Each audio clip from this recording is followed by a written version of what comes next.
Thokozani. Sanbonan. Amen. Today we're going to talk about a reading.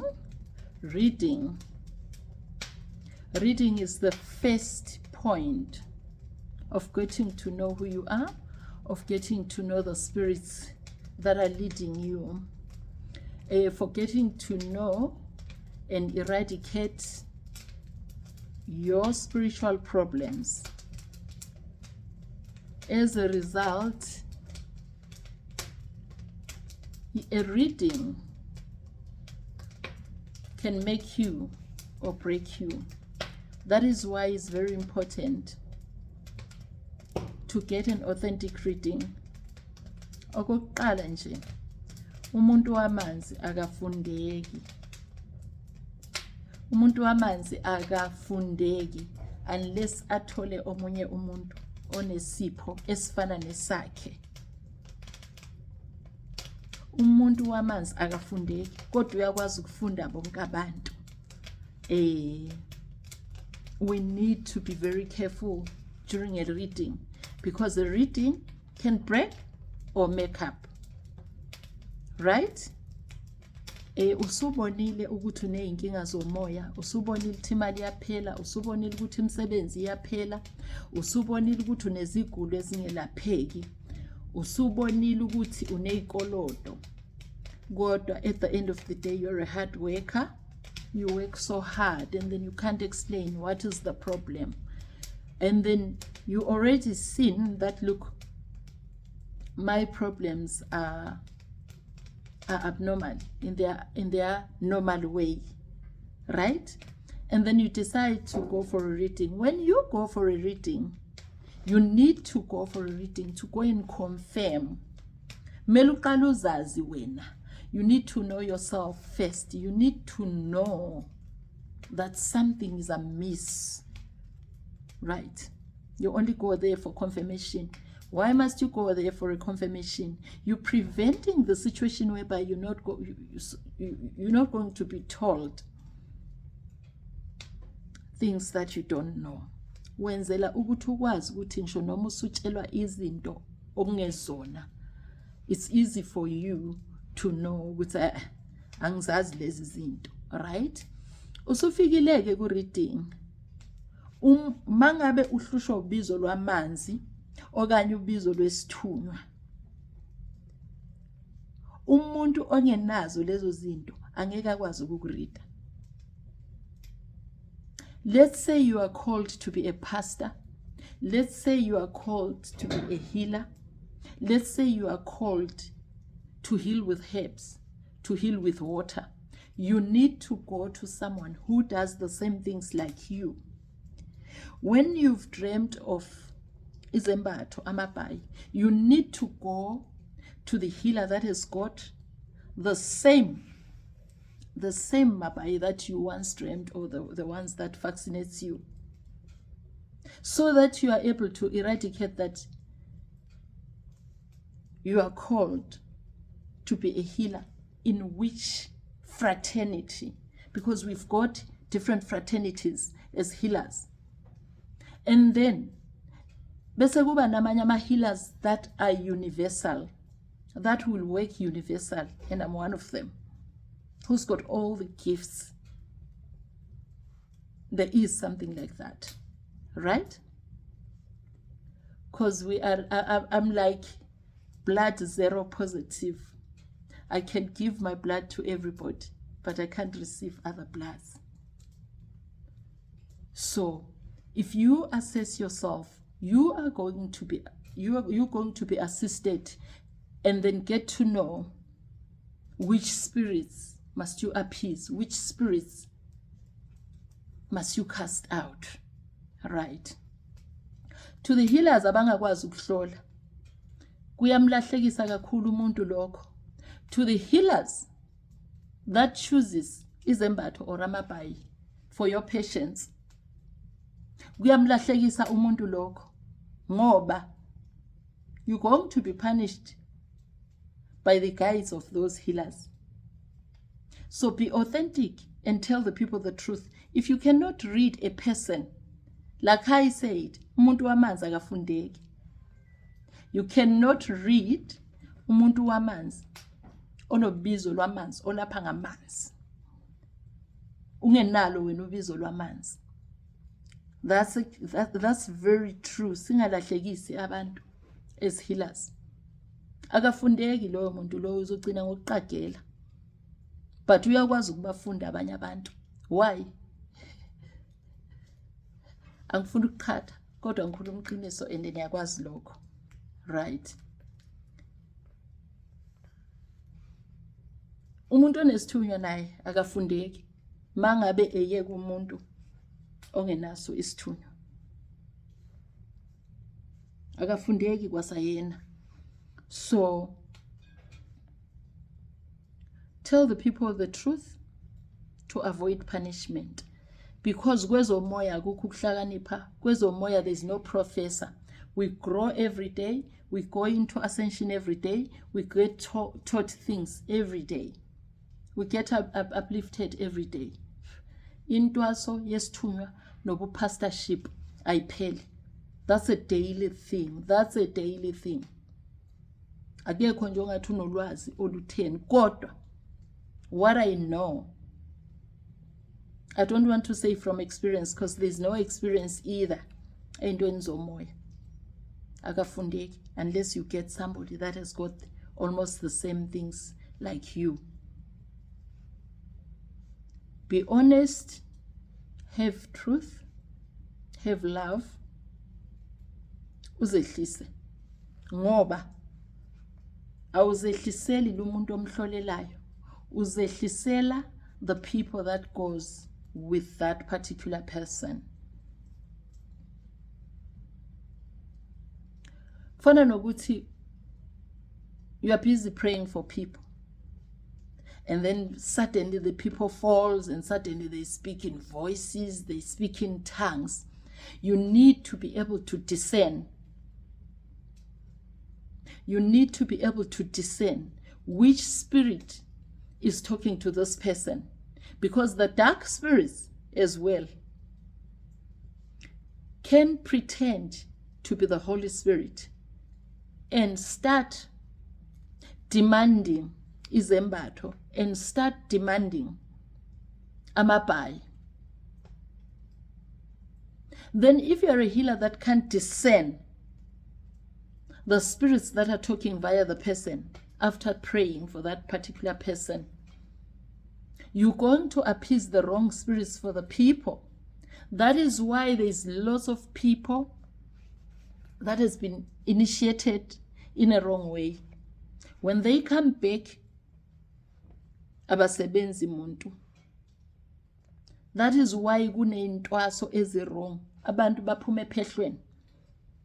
I've seen a lot of people bafaka ubuhlalu baphuma entwasweni, but they can't even read a person. They don't know anything. The reason being, you go to the person who does not have what you have, the types of spirits that you have. I don't know if I make sense. So if you've got a problem, go to the person that has got the same things like you. Don't forget that the fallen angels knows how to prophesy as well. They know how to prophesy, but it's temporal.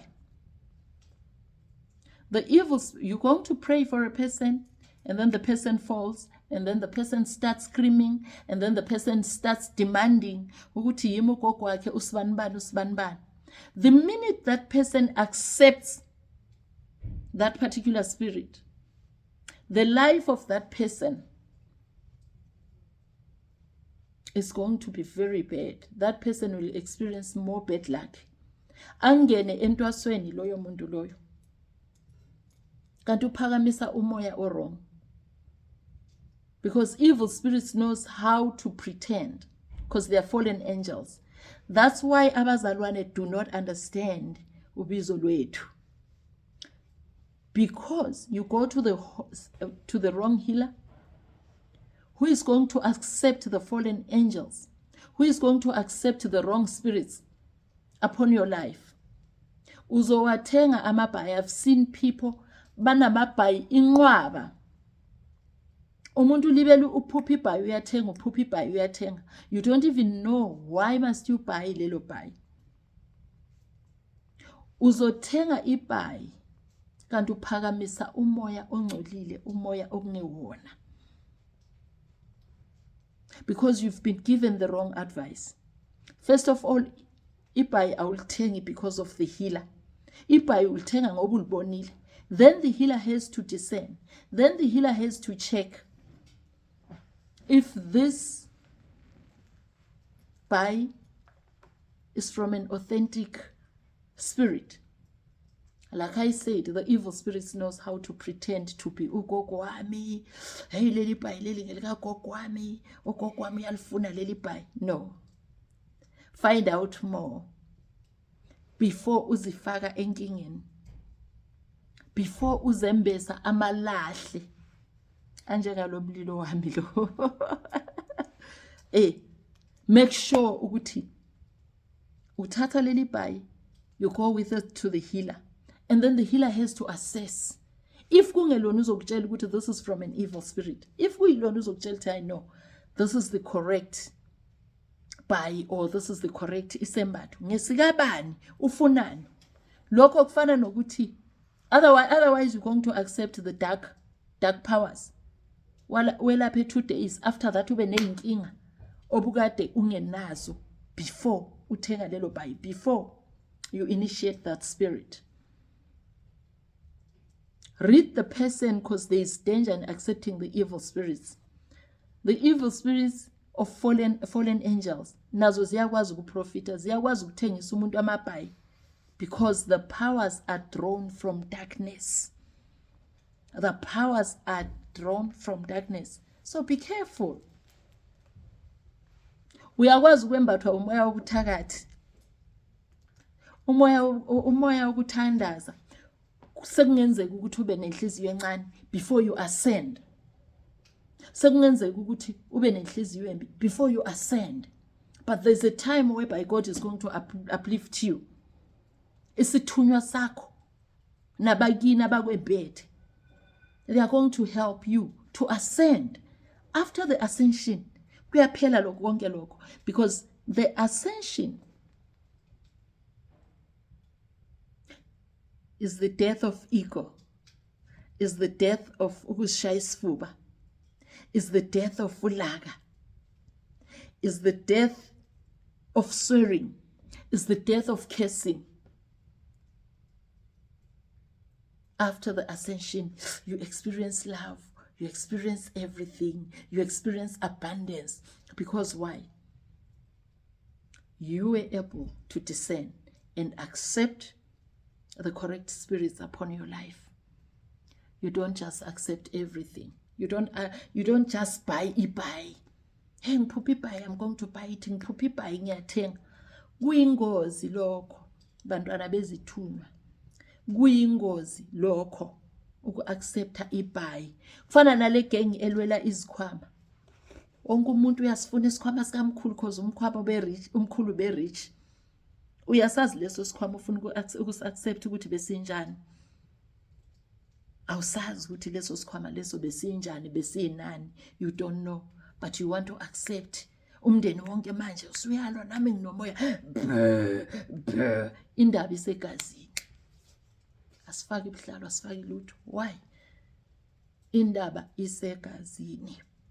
Ayikho le nto leyo yokuthi abantu bayathwasa bonke bagqoka ublue, bonke bagqoka ured. That one, it's not there.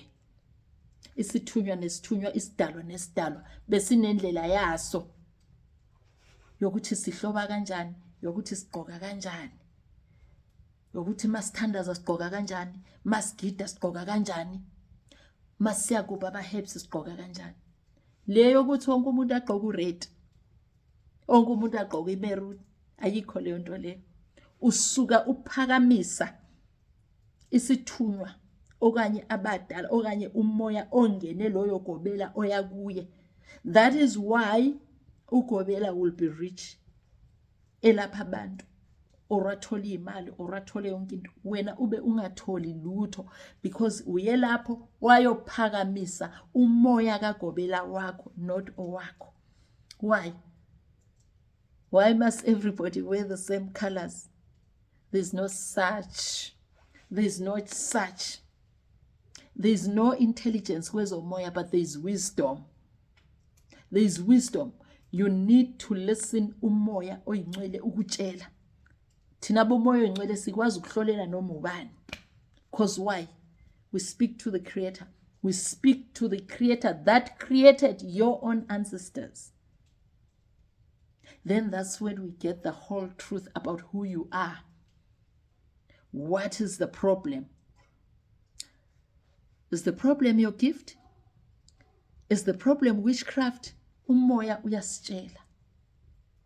Umoya uyasitshela. That's why there is no experience. That's why there is nothing written down, because we discern. We know how to discern. Umuntu mawuqeda kumthandazela awe phansi yimugogo wakhe usibanibani. Sometimes we told ukuthi there is no such. It's a fallen angel pretending. It's a fallen angel pretending to be your guide. Nihlale nazi ukuthi wherever there is light, the darkness will always follow. Whenever there is light, the darkness will always follow. Will always. So learn to discern. Uhlolela umuntu into ekhona. Then after the reading, a person has to confirm. Don't guess. There's no guesswork. If you can't read a person, tell them, I don't see anything. Like I said, umuntu wamanzi. Kukancane ukuthi umbonele izinto. I never. Unless if unalo lolo bizo lolo. Ma ungenalo, yeke umuntu andlule emdlulisele kwabanye. Because uzothengisa umuntu amabhaya wrong. Umhluphekisa ahlupheka umuntu. That is why our gift is undermined. Yet we are rendering a service, and a very good service in the society. Uzothengisa umuntu amabhaya wrong. Uzolida umuntu ezintweni ezirong. Umuntu ubizela ukuthandaza wena umfake ebungomeni. Umuntu ubizela ubungoma wena umfake ebuthandazini. It's not going to work that way. You can't vice versa this thing. You can't accept into ongenalwazi nayo. Otherwise, you will have many problems. You'll have many problems than the problems that you had before. So be careful, guys. Let's do the reading properly. The world is screaming. The world is bleeding. The world needs healing. That's why sekunombuzo, a famous question at now we are twice. How now wafaka ubuhlalo uyatwasa? No. God is taking us back to Ubuntu. God is instilling Ubuntu to everybody. So let's be authentic. Let's be authentic. Let's heal the nation. Some of us were called singazi lutho ngalolu bizo lolo. So let's do that. I don't compete with anybody because I don't have competition. I don't compete. I decided to share this because I got lots of people that were initiated wrongly. They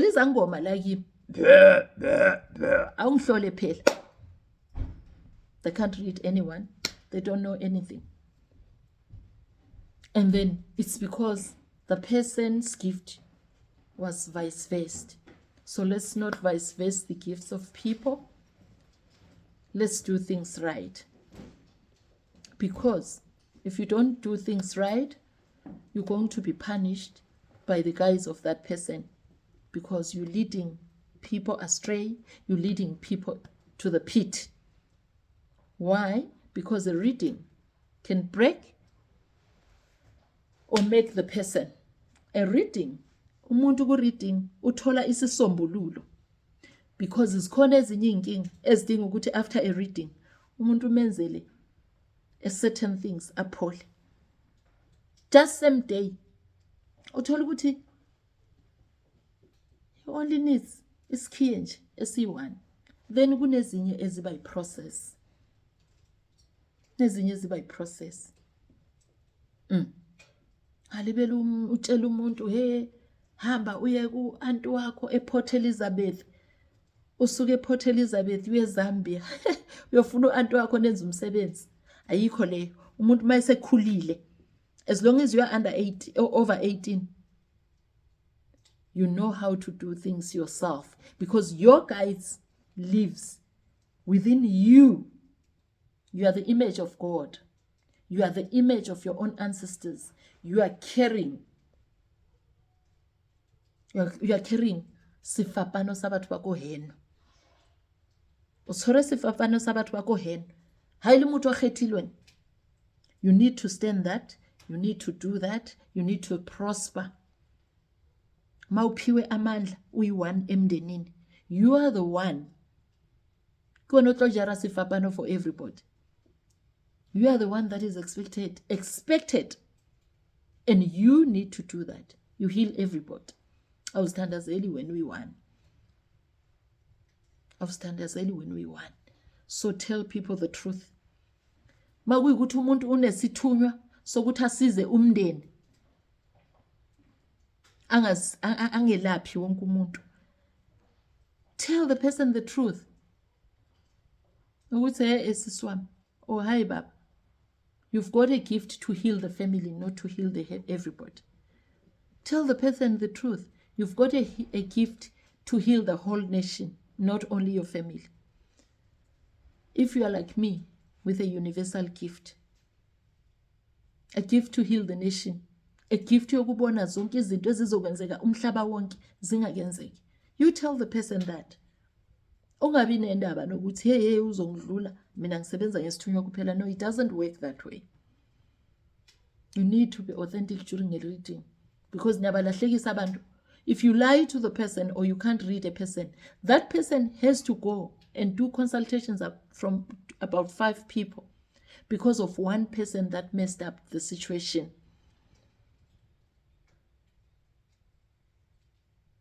Nani baguli bakamoya. Go to the healer because you want to confirm. Go to the healer because you want to confirm. Don't go to the healer to say, "Ay, ngizile nje just for the sake of it." You don't do that.